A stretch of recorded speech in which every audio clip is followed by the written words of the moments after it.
Doctor Mohan Varghese, കഴിഞ്ഞ 2 എപ്പിസോഡുകളിലായി ഇറാൻ്റെ അവസ്ഥയെക്കുറിച്ചാണ് നമ്മൾ ചർച്ച ചെയ്തത്.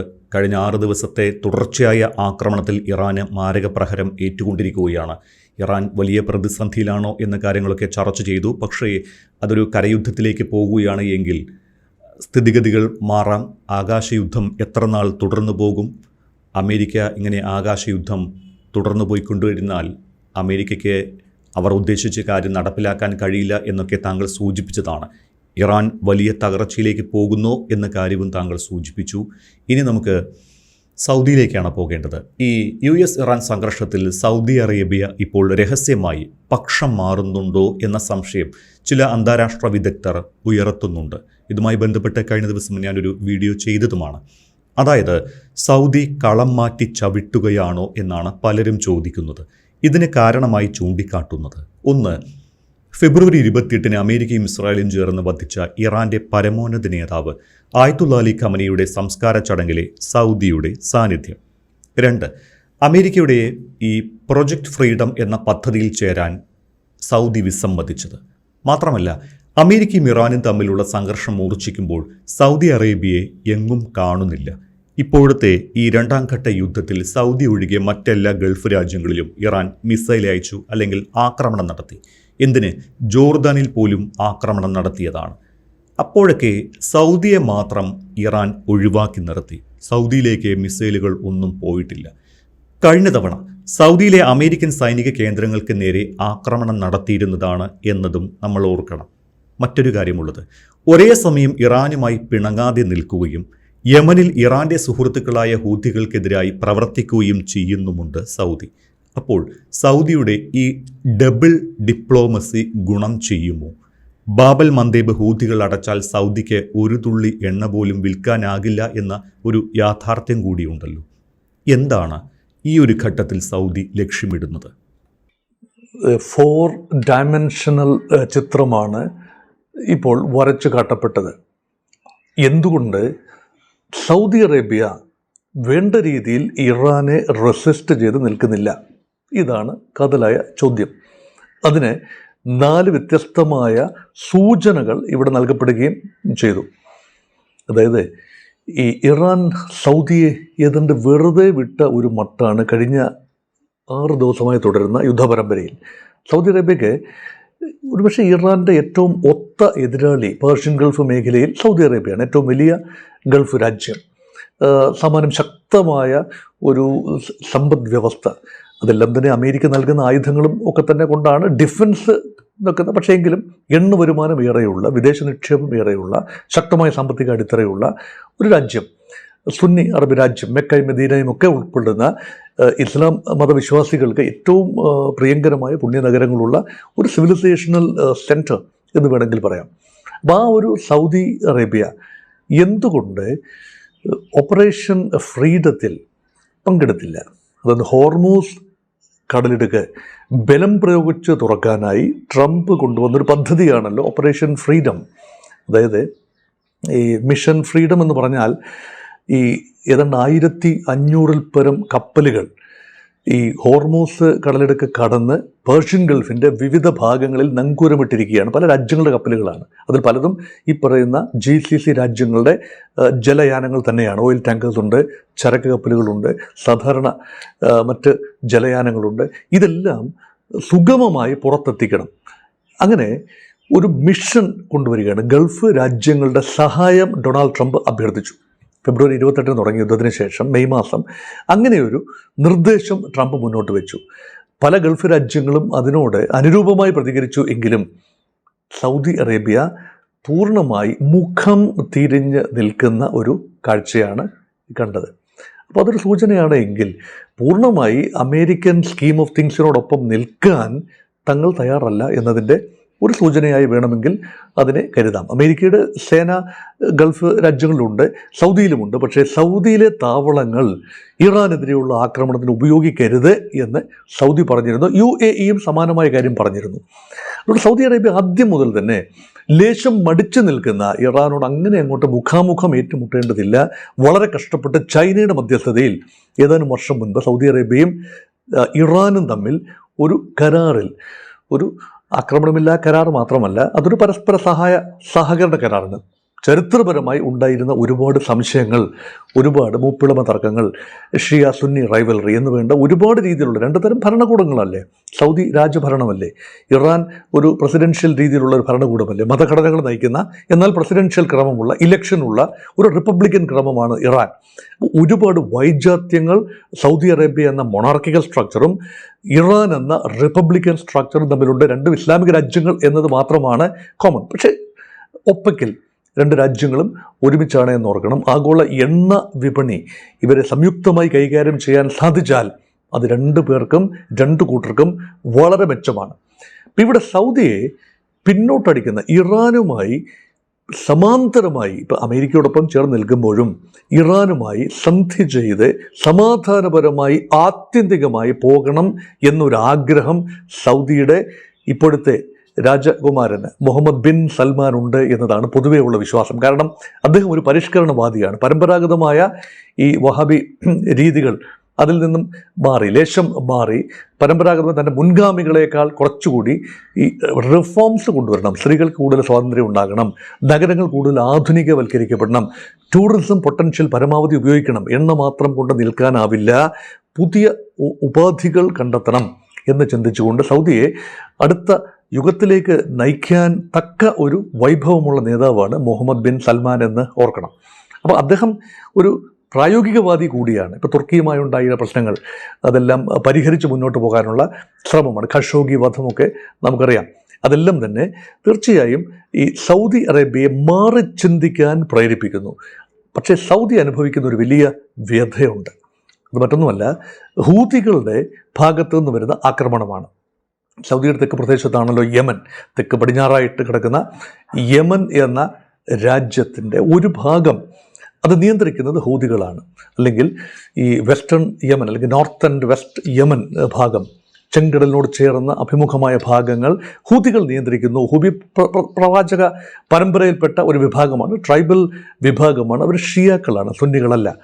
അവരുടെ സഹായം എക്കാലത്തും ഇറാനിൽ നിന്ന് വരുന്നു. 2014 വരെ കാര്യമായ പ്രശ്നമില്ലായിരുന്നു. 2014 ഉണ്ടായ ആഭ്യന്തരമായ ഒരു പ്രശ്നമാണ്. മുഹമ്മദ് സല എന്ന് പറയുന്ന ആ ഒരു പ്രസിഡന്റിനെ താങ്ങി നിർത്തിയത് സൗദി അറേബ്യയാണ്. അപ്പം അദ്ദേഹത്തെ ഉപയോഗിച്ചുകൊണ്ട് ഹൂതി മേഖലകളിൽ കടന്നുകയറ്റം നടത്തി എന്ന ഒരു പരിഭവത്തിൽ നിന്നുകൊണ്ടാണ് ഹൂതികൾ ഒരു പ്രദേശം, തങ്ങൾ അധിവസിക്കുന്ന പ്രദേശം ബലം പ്രയോഗിച്ച് പിടിച്ചെടുത്ത് ഒരു സമാന്തര വ്യവസ്ഥയായി നിൽക്കുകയാണ്. യമൻ എന്ന രാജ്യത്തെ നമ്മൾ ഭൂപടത്തിൽ നോക്കുകയാണെങ്കിൽ ഒറ്റ രാജ്യമായി തോന്നാമെങ്കിലും അതിൻ്റെ നല്ലൊരു ഭാഗം സന നഗരം ഉൾപ്പെടെയുള്ള പ്രദേശങ്ങൾ ഇറാൻ അനുകൂല സായുധ സംഘടനയായ ഹൂതികളുടെ പ്രായോഗികമായ നിയന്ത്രണത്തിലാണ്. അത് സൗദി അറേബ്യയ്ക്ക് എന്നും ത്രട്ടാണ്. ഇപ്പോൾ നിലവിൽ സൗദി അറേബ്യയുമായി ഹൂതികൾ ചെറിയ ഏറ്റുമുട്ടലിലാണ്. സൗദിയുടെ തെക്ക് ഭാഗത്തുള്ള എണ്ണപ്പാടങ്ങൾക്ക് നേരെ, സൗദിയുടെ തുറമുഖങ്ങൾക്ക് നേരെ ഹൂതികൾ മിസൈൽ അയക്കുകയും ആക്രമണം നടത്തുകയും ചെയ്യുന്നത് വലിയൊരു തലവേദനയാണ്. അവരുമായി സൗദി ഏറ്റുമുട്ടുന്നു, ഹൂതി കേന്ദ്രങ്ങളിൽ സൗദി വിമാനങ്ങൾ ആക്രമണം നടത്തുന്നു, ഒക്കെ ശരിയാണ്. പക്ഷേ ഇറാനെ നേരിട്ട് ആക്രമിക്കാൻ സൗദി തയ്യാറാവുന്നില്ല. കാരണം ഹൂതികൾ അടങ്ങി ഇരിക്കണമെങ്കിൽ, ഹൂതികൾ നിയന്ത്രണ വിധേയമാക്കണമെങ്കിൽ അത് ഇറാൻ പറയണം. അതുകൊണ്ട് ഇറാനെ പൂർണ്ണമായി അമേരിക്കയുടെ വാക്ക് കേട്ട് ഇറാനെതിരെ ചന്ദ്രഹാസമിളക്കി നിന്നാൽ ആത്യന്തികമായി പെരിനിയൽ പ്രോബ്ലംസായി ഹൂതികളുടെ വിഷയം അവിടെയുണ്ട്. അതുകൊണ്ട് കാര്യങ്ങൾ കോംപ്ലിക്കേറ്റ് ചെയ്യാൻ സൗദി അറേബ്യ ആഗ്രഹിക്കുന്നില്ല. അത് മാത്രമല്ല, ഇപ്പോൾ GCC മേഖലയിലും പൂർണ്ണമായി കെട്ടുറപ്പുണ്ടെന്ന് പറയാനാവില്ല. UAE-യുമായി സൗദിക്ക് ചില തർക്കങ്ങളുണ്ട്. അതുകൊണ്ടാണല്ലോ UAE ഒപ്പയ്ക്ക് വിട്ടു പോയത്. അതിനെക്കുറിച്ചൊക്കെ മറ്റൊരു എപ്പിസോഡിൽ എനിക്ക് പറയേണ്ടതുണ്ട്. അതുമാത്രമല്ല, മുൻപ് ഞാൻ വിശദമാക്കിയതുമാണ് എന്തുകൊണ്ടാണ് ഈ UAE ഒപ്പയ്ക്ക് എന്ന സംഘടന വിട്ടുപോയത് എന്തുകൊണ്ടാണ്. അതൊക്കെ ആ പ്രദേശത്തെ മൈന്യൂട്ട് പൊളിറ്റിക്സാണ്. അതുകൊണ്ട് എങ്ങനെ നോക്കിയാലും സൗദി അറേബ്യയ്ക്ക് ഇറാനുമായി ദീർഘകാല അടിസ്ഥാനത്തിൽ സഹകരണത്തിന് സാധ്യതകൾ മാറ്റിയിട്ടുകൊണ്ടാണ് ഇപ്പോൾ സൗദി നീങ്ങുന്നത്. സമാനമായ രീതിയിലാണ് ഇറാനും പ്രതികരിച്ചിരിക്കുന്നത്. ഇപ്പോൾ ചെറിയ രാജ്യങ്ങൾ, ബഹ്റൈനൊക്കെ എത്ര പ്രാവശ്യമാണ് കഴിഞ്ഞ 6 ദിവസത്തിനുള്ളിൽ ആക്രമണം നടന്നിരിക്കുന്നത്. കുവൈറ്റിന് നേരെ നിരന്തരം ബോംബാർഡ്മെൻറ്റാണ്. വലിയ രാജ്യമായി UAE-ക്ക് നേരെ പോലും ചെറിയ ആക്രമണങ്ങൾ നടക്കുന്നു. പക്ഷെ നിരന്തരം ആക്രമണ വിധേയമാകുന്ന ചെറിയ രാജ്യങ്ങൾ, ഒരു വശത്തെ മഹാരാജ്യമായ വലിയ ഭൂവിസ്തൃതിയുള്ള വലിയ സാമ്പത്തിക അടിത്തറയുള്ള സൗദി അറേബ്യയ്ക്ക് നേരെ ഇറാൻ ഇപ്പോൾ കാര്യമായ ആക്രമണം നടത്തുന്നില്ല എന്ന് പറയുമ്പോൾ എന്തൊക്കെയോ സംശയിക്കാനുണ്ട് എന്ന പ്രതീതിയാണ്. കൃത്യമായി നമുക്ക് പറയാനാവില്ല. സൗദി അമേരിക്കയെ വഞ്ചിച്ചുകൊണ്ട്, അമേരിക്കയെ ഒറ്റുകൊടുത്തുകൊണ്ട്, അമേരിക്കയെ പുറങ്കാലുകൊണ്ട് തള്ളി മാറ്റിയതിനു ശേഷം ഇറാനുമായി ചങ്ങാത്തത്തിലാവും എന്നൊന്നൊരു ചിന്തയില്ല. അതുമാത്രമല്ല, സൗദിയെ പ്രകോപിപ്പിക്കുന്ന ഒരുപാട് കാര്യങ്ങളുണ്ട്. മറ്റ് ചില രാജ്യങ്ങൾ, UAE ഉൾപ്പെടെയുള്ള രാജ്യങ്ങൾ ഇസ്രയേലുമായി അബ്രഹാമിക കരാർ ഏർപ്പെട്ട രാജ്യമാണ്. സൗദി അറേബ്യയും ഇസ്രയേലുമായി കരാർ ഏർപ്പെടാൻ തയ്യാറായി നിന്നതുമാണ്. പക്ഷേ ഇസ്രയേലുമായി നേരിട്ട് കരാറിൽ ഏർപ്പെട്ട UAEക്ക് ഇസ്രയേലി സംരക്ഷണം ലഭിക്കുന്നു. ഡിഫൻസ് കവചം ഉൾപ്പെടെ, പ്രതിരോധ കവചം ഉൾപ്പെടെ, അയൺ ഡോം ഉൾപ്പെടെയുള്ള സംവിധാനങ്ങൾ UAEയിൽ ഒരുക്കുന്നു. അപ്പോൾ അങ്ങനെയുള്ള ഈ ഗൾഫ് രാജ്യങ്ങളിൽ പലതും ഈ നീക്കുപോക്കുകൾ നടത്തി ഇസ്രയേലുമായി സൗഹൃദത്തിലാകുന്നു.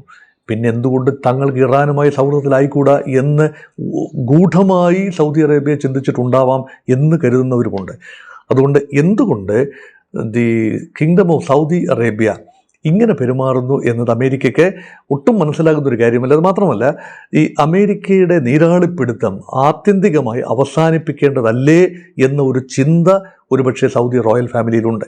പക്ഷെ ഒരു കാര്യം സെക്യൂർ ആകണം, സൗദി റോയൽ ഫാമിലിക്ക് ഒരു രീതിയിലും ജനകീയ ത്രട്ട് ഉണ്ടാവില്ല എന്ന് ഉറപ്പ് ആര് നൽകും? അമേരിക്ക നൽകുന്ന സംരക്ഷണം പിൻവലിക്കപ്പെട്ടാൽ സൗദി അറേബ്യയിൽ ജനാധിപത്യത്തിന് വേണ്ടി അല്ലെങ്കിൽ മറ്റു കാര്യങ്ങൾക്ക് വേണ്ടിയുള്ള മുറവിളി ഉണ്ടായിക്കഴിഞ്ഞാൽ ഒരു സിസ്റ്റം, ഇത് വളരെ പെയിൻസ്റ്റേക്കിംഗ്ലി ക്രിയേറ്റഡ് ഒരു സിസ്റ്റമാണ്. ഗൾഫ് രാജ്യത്തെ എല്ലാം മൊണാർക്കികൾ അവരെല്ലാം ഒരു പ്രത്യേക അനുപാതത്തിൽ അവർ കാര്യമായ പ്രശ്നങ്ങളില്ലാത്തത് എന്തുകൊണ്ടാണ്? ഇക്കോണമി വളരെ സ്ട്രോങ് ആയതുകൊണ്ടാണ്. അവരുടെ സമ്പദ് വ്യവസ്ഥ വളരെ സ്ട്രോങ് ആണ്. എണ്ണ വരുമാനം കാര്യമായി കിട്ടിയിരുന്നു. ഇനി എണ്ണ വരുമാനം കുറഞ്ഞു കഴിഞ്ഞാൽ, സമ്പദ് വ്യവസ്ഥയിൽ വിള്ളലുകൾ വീണ് കഴിഞ്ഞാൽ, ഹോർമൂസ് ദീർഘകാലം അടഞ്ഞു കഴിഞ്ഞാൽ എന്താണ് സംഭവിക്കുക? ജനം ചില അസുഖകരമായ ചോദ്യങ്ങൾ ചോദിക്കും. എന്തുകൊണ്ട് തങ്ങൾക്ക് അഭിപ്രായ സ്വാതന്ത്ര്യമില്ല? ഞങ്ങൾക്ക് രാജകുടുംബത്തെ വിമർശിക്കണം എന്ന് പറഞ്ഞാൽ എന്ത് ചെയ്യും? അത്ര എളുപ്പമുള്ള കാര്യമല്ല. അവിടെ ക്രാക്ക് ഡൗൺ വേണ്ടി വരും, ആഭ്യന്തരമായ കലഹങ്ങളുണ്ടാവും. ആ രീതിയിലേക്കൊന്നും ഇപ്പോൾ പോകുന്ന ഒരു സൂചനയുമില്ല. പക്ഷേ സൗദി അറേബ്യയ്ക്ക് UAE പോലല്ല. 2 കടലുകളുണ്ട്. പടിഞ്ഞാറ് ഭാഗത്ത് ചെങ്കടൽ, കിഴക്ക് ഭാഗത്ത് പേർഷ്യൻ ഗൾഫ്. ഈ 2 കടലുകളും ഒരുപോലെ ചോക്ഡ് ആകുന്ന സാഹചര്യം ഒന്ന് ആലോചിച്ച് നോക്കൂ. ഇപ്പോൾ തന്നെ പേർഷ്യൻ ഗൾഫ് മേഖല അടച്ചു കിടക്കുകയാണ്, അല്ലെങ്കിൽ ഹോർമൂസ് അടച്ചപ്പോൾ അവിടെ സൗദി ചരക്ക് നീക്കം തടസ്സപ്പെട്ടു. ഇപ്പോൾ നിലവിൽ ഏതാണ്ട് സുഗമമായി ചരക്ക് നീക്കം സാധിക്കുന്നത് ചെങ്കടൽ വഴിയാണ്. ചെങ്കടൽ വഴി അങ്ങ് വടക്കോട്ട് പോയി കഴിഞ്ഞാൽ സൂയസ് ആണ്. സൂയസിലൂടെ സൂയസ് കനാൽ കടന്നാൽ അവിടെ മെഡിറ്ററേനിയനിലെത്താം. യൂറോപ്പുമായി കുറേയൊക്കെ കച്ചവടം നടക്കുന്നുണ്ട്. ഇപ്പോഴും ഇത്രയധികം പ്രശ്നങ്ങളുണ്ടെങ്കിലും സൗദിയുടെ ആ മേഖല ഓക്കെയാണ്. പക്ഷെ കുറച്ചുകൂടി തെക്ക് മാറിയുള്ള ഹൂതികൾ ബാബൽ മന്ദേബ് അടയ്ക്കുകയാണെങ്കിൽ അന്താരാഷ്ട്ര ഷിപ്പുകളുടെ ഗതാഗതം തടയപ്പെടും. സൗദി തുറമുഖങ്ങളിലേക്കുള്ള പുറം കടലുകളിൽ നിന്ന്, അതായത് ചൈനയിൽ നിന്നോ ഇന്ത്യയിൽ നിന്നോ ഒക്കെയുള്ള കടലുകൾക്ക് ബാബൽ മന്ദേബ് കടന്ന് മാത്രമേ സൗദി തുറമുഖങ്ങളിലേക്ക്, പ്രത്യേകിച്ച് ചെങ്കടൽ തുറമുഖങ്ങളിലേക്ക് എത്താൻ സാധിക്കൂ. അവിടെ ബ്ലോക്ക്ഡ് ആകാൻ ഒരു കാരണവശാലും സൗദി ആഗ്രഹിക്കുന്നില്ല. അതുകൊണ്ടാണ് ഇറാനുമായി ഒരു ലൈൻ ഓഫ് കമ്മ്യൂണിക്കേഷൻ തുറന്നിടണം. അതിൻ്റെ ഭാഗമായിട്ടാണ് ഇറാൻ ക്ഷണിച്ചപ്പോൾ ഇറാൻ്റെ പരമോന്നത നേതാവ് അയത്തുള്ള അലി ഖൊമേനിയുടെ ഖബറടക്ക ശുശ്രൂഷ സമയത്ത് സൗദി സാന്നിധ്യം ഉണ്ടായിരുന്നു. പല പുരികങ്ങളും ചൊളിഞ്ഞു, എന്തിനാ അവർ പോകണം? ഇപ്പോൾ ഏതാണ്ട് യുദ്ധത്തിൽ നിരന്തരം ഇറാൻ സൗദി അറേബ്യയുടെ മേൽ മെക്കിട്ട് കയറുകയാണ് എന്നാണല്ലോ പറയുക. അപ്പോൾ അതുമാത്രമല്ല, ഈ ശവസംസ്കാര ചടങ്ങുകൾ നടക്കുന്നതിൻ്റെ ഇടയിലാണ് 2 സൗദി ഓയിൽ ടാങ്കറും ഒരു ബഹറിൻ്റെ ഒരു ഖത്തറിൻ്റെ ഓയിൽ ടാങ്കറും ഇറാൻ ആക്രമിച്ചത്. ഇങ്ങ് തെക്ക് മാറി ഒമാൻ തീരത്തോട് ചേർന്ന് പൊയ്ക്കൊണ്ടിരുന്ന സൗദിയുടെ ഓയിൽ ടാങ്കറിനെ ആക്രമിച്ചപ്പോഴാണ് ഇപ്പോൾ കഴിഞ്ഞ 6 ദിവസമായി നീണ്ടു നിൽക്കുന്ന യുദ്ധത്തിൻ്റെ തുടക്കം അവിടെയാണ് എന്നുകൂടി ഓർമ്മിക്കണം. അങ്ങനെ നോക്കുമ്പോൾ സൗദി അറേബ്യ എന്തുകൊണ്ട് ഇതൊക്കെ ചെയ്യുന്നു എന്നതിന് കൃത്യമായ ഒരു ഉത്തരം കണ്ടെത്താനാവില്ല. എങ്കിലും Saudi Arabia is behaving in a wise manner. This country is keeping all options open. യുദ്ധം എങ്കിൽ യുദ്ധം, സമാധാനമെങ്കിൽ സമാധാനം. അമേരിക്കയോട് കൂട്ടുവെട്ടാനൊന്നുമില്ല, പക്ഷേ ഇറാനെ പൂർണ്ണമായി തള്ളിപ്പറയാനുമില്ല. ആ രീതിയിൽ പിന്നെ മറ്റ് ഗൾഫ് രാജ്യങ്ങളെ നമ്പി, GCC രാജ്യങ്ങളെ മാത്രം നമ്പി, അല്ലെങ്കിൽ അറബ് ലീഗിലെ മറ്റ് രാജ്യങ്ങളെ മാത്രം അവരുടെ വാക്ക് മാത്രം കേട്ടുകൊണ്ട്, അല്ലെ അമേരിക്കയുടെ നിർദ്ദേശങ്ങൾ മാത്രം അനുസരിച്ചുകൊണ്ട് മുന്നോട്ട് പോയാൽ ആത്യന്തികമായി തങ്ങൾക്ക് അധികം പിടിച്ചു നിൽക്കാനാവില്ല എന്നൊരു ചിന്ത എല്ലാവരും കൈവിടുന്നൊരു അന്തരീക്ഷം ഉണ്ടാകാം. അതുകൊണ്ട് പ്രാദേശിക ശക്തിയായ ഇറാൻ എന്ന രാജ്യം നിലനിൽക്കുകയാണെങ്കിൽ സൗദി അറേബ്യയുമായി ചങ്ങാത്തത്തിൽ പോയാൽ it is A win win situation for both Iran and Saudi. ഇന്നല്ലെങ്കിൽ നാളെ യുദ്ധം അവസാനിച്ച് സമാധാനം വരണമല്ലോ. രണ്ട് രാജ്യങ്ങളും വൻ എണ്ണശേഖരമുള്ള രാജ്യങ്ങളുമാണ്.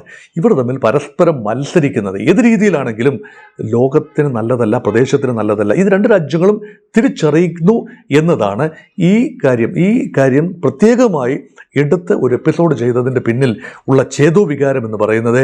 ഇറാൻ സൗദി ഒരു രമ്യതയിൽ പോവുകയാണെങ്കിൽ ആത്യന്തികമായ പ്രശ്നപരിഹാരത്തിന് അത് ഉതകും എന്നതാണ് വിഷയം. ഖത്തർ പോലെയുള്ള ചെറിയ രാജ്യങ്ങൾ, ഒമാൻ പോലെയുള്ള രാജ്യങ്ങൾ, പാകിസ്ഥാൻ പോലെ മേഖലയ്ക്ക് പുറത്തുള്ള രാജ്യങ്ങളാണല്ലോ ഇപ്പോൾ മധ്യസ്ഥതയ്ക്ക് ശ്രമിക്കുന്നത്. ഇത് മധ്യസ്ഥതയൊന്നുമല്ല, ഇറാനും സൗദിയും തമ്മിൽ കൈകൊടുത്ത് ധാരണയിലായി കഴിഞ്ഞാൽ ഹോർമൂസ് ഉൾപ്പെടെയുള്ള പ്രദേശങ്ങൾ നമുക്ക് സംയുക്തമായി കൈകാര്യം ചെയ്യാം. എല്ലാ അറബ് രാജ്യങ്ങളും ചേർന്നുകൊണ്ട്, GCC മേഖലയിലെ രാജ്യങ്ങളും ഇറാനും ഇറാഖും എല്ലാം ചേർന്നുകൊണ്ട് അവിടെ ഒരു ധാരണയുണ്ടാക്കാം, പ്രാദേശിക ധാരണയുണ്ടാക്കാം, നമുക്ക് അമേരിക്കയെ മാറ്റി നിർത്താം എന്നൊക്കെ തീരുമാനിച്ചു കഴിഞ്ഞാൽ സമാധാനം അങ്ങനെയാവും ഒരുപക്ഷെ വരിക. നമുക്ക് കാത്തിരുന്ന് കാണാം. ഓക്കെ, എന്തായാലും വളരെയധികം നന്ദി ഡോക്ടർ മോഹൻ വർഗീസ്. സൗദിയുടെ നീക്കം എങ്ങനെയായിരിക്കുമെന്ന് നമുക്ക് കണ്ടറിയേണ്ടതുണ്ട്. പക്ഷേ താങ്കൾ സൂചിപ്പിച്ചതുപോലെ സൗദിയും മറ്റ് അറബ് രാജ്യങ്ങളും ആ പ്രാദേശിക അടിസ്ഥാനത്തിൽ ഒരു സമവായത്തിൽ എത്തിക്കഴിഞ്ഞാൽ, അമേരിക്ക ഒഴിവാക്കിയ ഒരു സമവായത്തിൽ എത്തിക്കഴിഞ്ഞാൽ അതും ഒരുപക്ഷേ അവിടെ ഒരു യുദ്ധവിരാമത്തിന് വഴി വെച്ചേക്കാം എന്ന് തന്നെ കരുതാം. അങ്ങനെയൊക്കെ സംഭവിക്കട്ടെ എന്ന് നമുക്ക് പ്രതീക്ഷിക്കാം.